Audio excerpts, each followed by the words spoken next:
Okay ka na, sis? Ayan. So, ang direksyon natin, mga kapatid ko, ay papataas. Amen?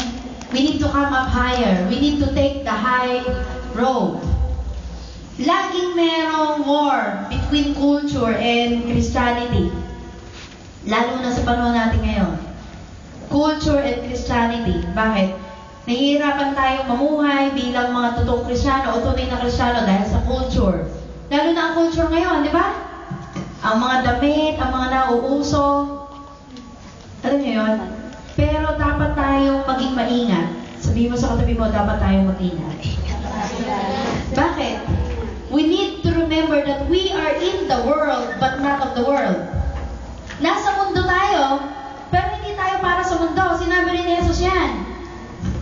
Nandito tayo sa mundo, but I'm not of the world. At kayo rin. Sinasabi sa John 15:19. Anong sabi dyan? Ang mundo, bago pa man nagalit sa atin, galit na to kay Lord. Bakit? Sabi rito, if the world hates you, sa verse, masyado po yata malakas itong mic ko. Sa verse 18, sabi dito, if the world hates you, you know that it hated me before it hated you. Galit kay Jesus. Ayaw tanggapin ng mundo ang Panginoong Jesus, di ba? At ang sabi sa 19, if you were of the world would love its own. Yet, because you are not of the world, but I chose you out of the world, therefore, the world hates you. Iniisip siguro ng mga Kristiyano, ba't kaya gano'n na born again ako? Hindi na ako in sa mundo. Okay lang yon kung hindi ka in sa mundo, basta in ka sa kaharian ng Diyos. Amen po ba? Amen. Sino mga in? Sa kingdom of God? Hallelujah. Bumalakpak ng pinakamalakas. Okay lang. Kasi nababother tayo pag di tayo in eh. Alam mo yun? Ang patuloy mo naman. Sasabihan ka ng mga kaibigan mo, napakamanang mo naman. Hindi ka na nagkakwento ngayon ng mga, alam mo yun? Hindi tayo in, pero mga kapatid ko, we are not of this world. Tatandaan natin lagi hindi tayo taga rito sa mundo. Amen? Nakikipamayan lang tayo dito. We are just pilgrims, strangers, sojourners sa mundo ito. Langit ang talagang tahanan natin. So dahil langit ang tahanan natin, yun ang paghahandaan natin, yun ang pinag-iipunan natin. Amen po ba? Ipon tayo ng ipon minsan napakaraming pera. Hindi tayo makasama sa Panginoon. Hirap na hirap tayo. Hindi tayo makapagpatuloy. Bakit? Kasi iniisip natin ang buhay dito lang sa mundo. Nagpatuloy yung isang kapatid kanina. Gusto niya magpaalam. Gusto niya umuwi. Alam mo yun? Pero kung umuwi ba tayo, masusolve ba natin ang ating problema? Siyempre si Lord kaya niya. Amen? Hindi ko sinasabing wag kayo umuwi. Hindi ko sinasabing, alam mo yun, dito na tayo forever. That's not the point. But the point is, lahat ng gagawin nating solusyon o desisyon sa buhay natin ito, alamin natin kung ano talagang kalooban ng Panginoon. So kung nagdaramdam ka sa buhay mo, parang nag-iilan din tayo minsan, parang walang nagmamahal sa akin, o ba't kaya ganito, mula nung napunta ako sa Panginoon, parang, alam mo yun, you're alone, you're not alone. Amen. You are not alone. Bakit? Ano sabi ng Panginoon, di ba? And lo, I am with you even to the ends of the age. Amen. Iwanan kami ng lahat. Si Lord hindi nag-iiwan. Amen. Ano ba? He never leaves us nor forsake us. So you're not alone. Iniisip lang natin yun. So mga kapatid ko, hindi ka taga rito. Sabi mo sa kapatid mo, hindi ka talaga taga rito. So, if the world hates you, obviously yun talagang mangyayari. The world will hate you. At ano ba sabi sa 1 John? Ang sabi rito sa 1 John chapter 2, 15 to 16, do not love the world or the things in the world. Why? If anyone loves the world, the love of the Father is not in him. Hindi ko sinasabing sirain na natin ang mundo, magtapon na tayo ng basura sa kung saan-saan. It's not the point. Ang ibig lang sabihin nun, mga kapatid ko, nag-aagawan nga ang culture at saka Christianity. Tatanungin ka, bibigyan ka ng pagkakataong mamili sa buhay mo, si Lord o ang mga material na bagay sa mundo. Sinasabi mo mang mahal mo si Lord, pero laging nauuna ang trabaho. Araw ng linggo, pwede ka namang dumalo, pero hindi na lang kasi mas mahalaga ang kikitain ko pag linggo. Nasisilat tayo. Kahit di mo sabihin you love the world, it shows. Oh. Do not love the world or the things in the world, because if anyone loves the world, the love of the Father is not in him. For all that is in the world, ano-ano nasa mundo? The lust of the flesh, the lust of the eyes, the pride of life is not of the Father, but of the world. Lahat ng maganda sa paningin, lahat ng masarap sa katawan, alam mo yun? Hindi ko sinasabi wag na natin enjoy yung buhay. Maraming mga tao kaya ayaw pumunta sa church, iniisip nila boring. Maraming mga tao kaya ayaw mag-born again. Kaya nila, mag-born again. Ay dahil iniisip nilang hindi nila ma-enjoy ang life. Wrong. Wrong perspective. Bakit? Doon nga tayo magsisimulang ma-enjoy ng totoo ang buhay. Kapag ka nag-commit tayo ng ating buhay sa Panginoon. Amen po ba? Meron ba bang nalulungkot dyan simula nung nagtiwala siya sa Panginoon? Okay lang umiiyak tayo kasi tao tayo, nasasaktan tayo. But the truth is, the full life, the peace, the fullness of joy is only in the presence of the Lord. Amen. Amen. So, natin isipin, ngunit born again na tayo, hindi na natin ma-enjoy ang mundo. Okay lang naman kumain ng masasarap ba? Okay lang naman bumili ng mga gandang accessories. Basta, di ba? Balance lang. Alam mo yun, maging maayos lang tayo, but not loving the things of this world. Iba yon. The love of money, iba yung may money, at saka nagmamahal sa money. Di ba? The love of money is the root of, ano yun? All evil. Kapag minahal ng tao ang pera, magsisimula na siyang hindi magmahal sa Panginoon. Bakit? Kamukha na sabi ko nung Hearts Day natin, kapag ang puso natin ay napuno ng pagmamahal sa kung ano-anong bagay, katakot-takot na lalaki minamahal mo, katakot-takot na bagay ang minamahal mo, wala nang room para mahalin pa si Lord. Amen po ba? So, do not love the world. At isang magandang balita sa verse 17, and the world is passing away. Magandang balita ba yun? Isang araw, magugunaw lahat. Itong mundong kinaroroon natin, masisira lahat yan. And the last of it, lahat ng iniingat-ingatan natin mga gadgets. Amen? Mga alas, bahay, kung ano-ano, sasakyan, everything will pass away. But, he who does the will of God abides forever. Amen. Amen?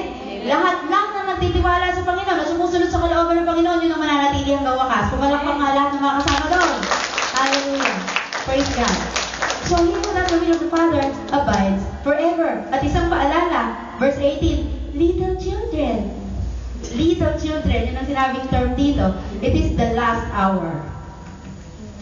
And because it is the last hour, iset na natin yung mga priorities natin. Sinabi ni Sister Irene kanina, napakaganda. Dahil ito na ang huling panahon, wala nang susunod pa. Hindi natin alam kung kailan darating si Lord. At dahil alam natin malapit na ang pagdating, ano gagawin natin? Sabi nito, and as you have heard that many antichrists is coming, and even now many antichrists have come, by which we know that it is the last hour. Isang palatandaan. Maraming taong lumalayo sa Panginoon, maraming taong maayaw sa Panginoon, pero ang sino mang nananatili sa Panginoon, mananatili hanggang wakas. Amen? So, manatili ka lang. Amen? Sabi mo sa kapatid mo, manatili ka lang. Manatili lang tayo. Kahit malungkot ang buhay, kahit nasasaktan tayo, kahit may mga heartaches. Amen? We need to take a giant leap of victory. Yun yung pinost ko na isang araw, yun ang team natin sa anniversary. Talagang sa buhay na ito, itetest tayo ni Lord. Kailangan nating sumalida ng malayo-layo. Nakita niyo ba yung picture? Bakit? Para Mas mataas. makarating tayo sa kabila. Di ba? Second Samuel, nakalagay doon. By my God, I can leap over a wall. Kung sa lugar na to, ngayon, yung kinaroroonan mo, ay katakot-takot ang mga pagdurusa, kalungkutan o hirap na dinaranas, naisip ko yun, kaya ako na-post kasi noong time na yun, nag-text si Charisse, yun nga, namatay yung nanay niya, meron isang kapatid na namatay ng anak, meron mga kapatid na nagpapapray dahil sa mga nanay nila, alam mo yun? So naisip ko, napakaraming mga kalungkutan na dinaranas sa mga kapatid ngayon dito. Hindi lang nag-iisa, lahat tayo. Pero isa lang ibig sabihin nito, we're under testing. Lahat tayo tinetest ng Panginoon because we are aspiring great things from God. Amen. Amen? If you are aspiring or expecting great things from God, mag-expect muna tayo ng daraan ng mga paghihirap. At pagka nandun ka na, makikita mo. Sabi mo sa katabi mo, makikita mo. Makikita mo.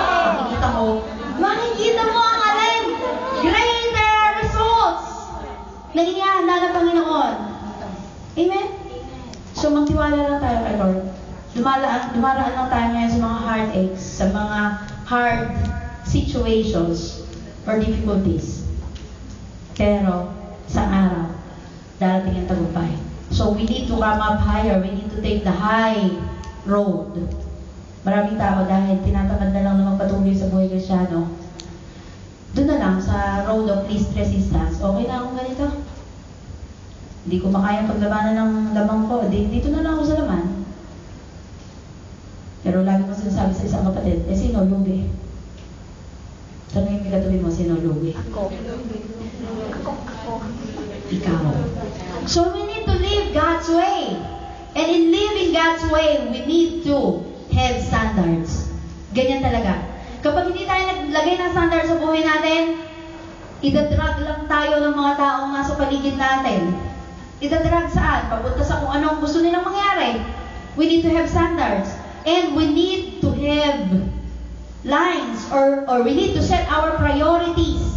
Ano sinabi ni Sister Irene kanina, we need to set our priorities. Pag di tayo nag-set ng priorities, kung ano ang naunang pangangailangan ng oras na yun, anong araw na yun, yun ang mauna, di ba? Linggo, hindi ka nakaset na dadalo ka o sasamba sa Panginoon, merong nagaya sa'yo, sasama ka eh. Hindi ka nakaset eh, di ba? So we need to set our priorities. Hoy, party tayo ngayon lang naman eh. Ang daming linggo. 2 years lang nandito. May bibigay mo linggo mo sa kanila ngayon lang. Alam mo yun? Hello? Marami tayong kaibigan dito.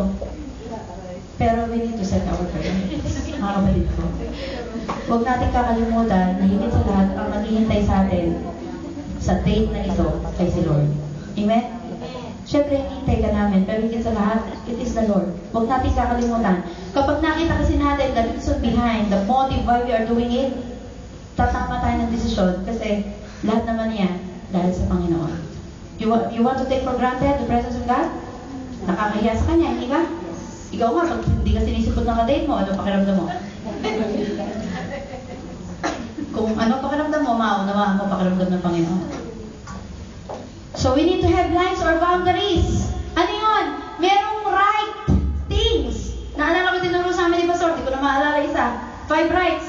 4 rights na lang naalala ko. Right amount. Ibig sabihin, sa lahat ng bagay may right amount. Right amount ng alak na iniinom. Hindi kasama yun. Right amount ng paggamit ng mga loads o, di ba, sa telepono. Kung wala nang pabili ng card, tama na. Right amount ng paggastos. Right amount ng pagmamahal. Di mo naman boyfriend, minahal mo nang minahal, ayan tuloy. Sasaktan sa balang ulit. Yan ang sinasabi ko. Right amount, di ba? Right motives. Right place. Yan. Nakakailan naman ako. Right amount, right motive, right place, right time. Merong mga taong panahon. Hindi ko maalala yung sana. Pero ganun pa nga, mga kapatid ko, eto kasi, ang problema natin mga tao. Nagsiset tayo ng lines o boundaries. Pero kapag hindi na tayo komportable, alam mo ginagawa natin? Ini-a-adjust natin. Eto lang line ko, hindi na ako lalagpas dito. Uncomfortable. Nagkakos ng discomfort sa laman natin. Hindi ko makaya. Alam mo yan? Bawal uminom ng kape, nanginginig pa kailangan. Mag-a-adjust. Lord, ngayon ang araw na to, 4 na tasang kape. I-adjust mo. And then nag-move ka. Alam mo, kinabukasan, lalayo na ng lalayo yung boundaries mo. Kasama ko ba kayo? Amen. Totoo yun eh. Kasi ganyan tayo mga tao eh. Habang ini-adjust natin ang ating mga boundaries, lalo lumalala at na-realize na lang natin na malayong-malayo na tayo. Hirap na makabalik. Di ba? Ang hirap na. Ganun na. So, we need to have lines or boundaries and stop moving that line every time you feel inconvenient. Mag-desisyon tayo. Dito lang ako. Okay? Kasi pag lumabas tayo dyan sa mga boundaries na yan, doon tayo napapahamak. Tama po ba?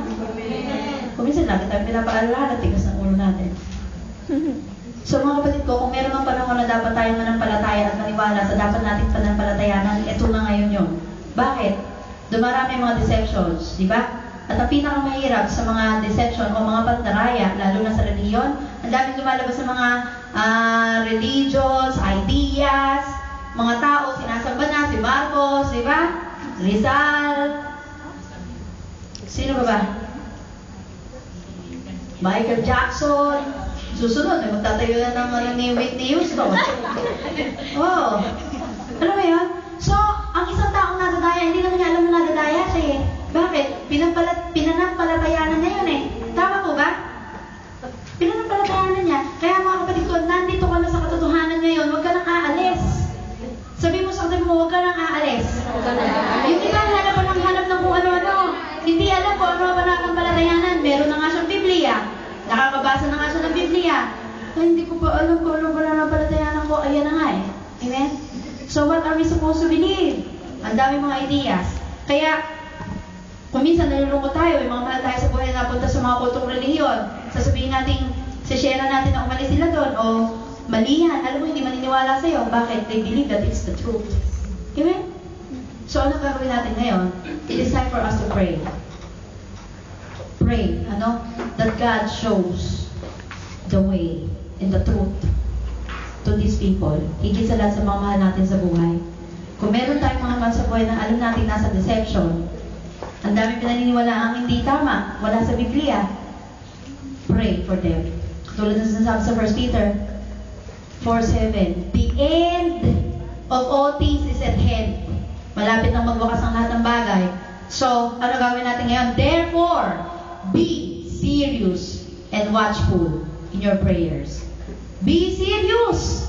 Sabihin mo sa katabi mo, be serious! Be serious. Malapit nang dumating si Lord, magseryoso ka na! Hanggang ngayon, naglalaro pa rin ba tayo? Maraming lalaki mapaglaro. Isang araw, parurusahan din sila. Ang salita ng mga kapatid. Peter.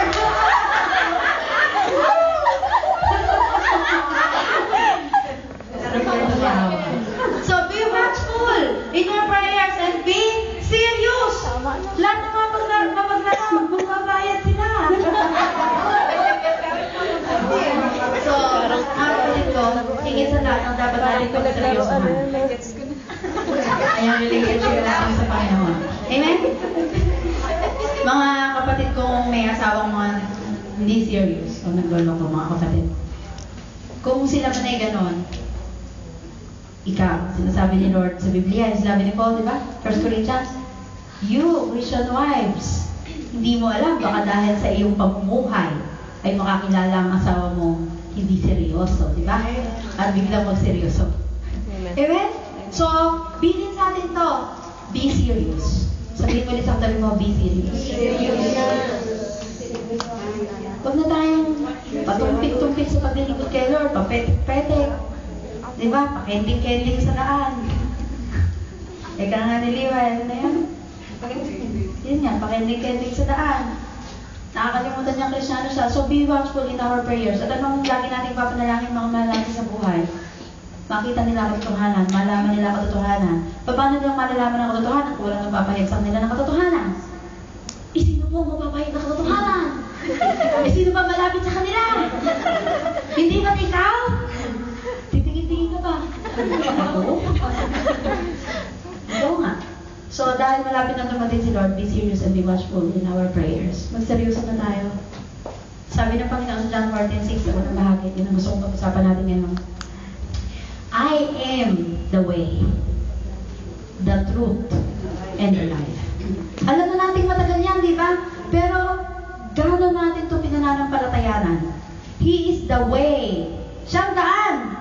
Iniisip natin ang verse na ito ay sinasabi lang na siyang daan papunta sa langit. Yes, totoo yun. Pero may iba pa. Jesus came to show us the way how to live. Hindi ba wala naman napalataya tayo kay Lord? Ito kasi pagiging Kristyano, minsan kasi ang isang tao, ito problema ng tao, kaya hindi siya makamove on sa buhay na gusto ng Panginoon na lakaran niya, ay dahil ang lahat ng bagay sa buhay niya ay iniaasa niya sa church. Halimbawa, umatay sa church, kung pastora, bahala ka na magpabanal sa akin, ha? Bahala ka na magpa-mature sa akin. Bahala ka na magturo sa akin. Ano mo yun? Iniaasa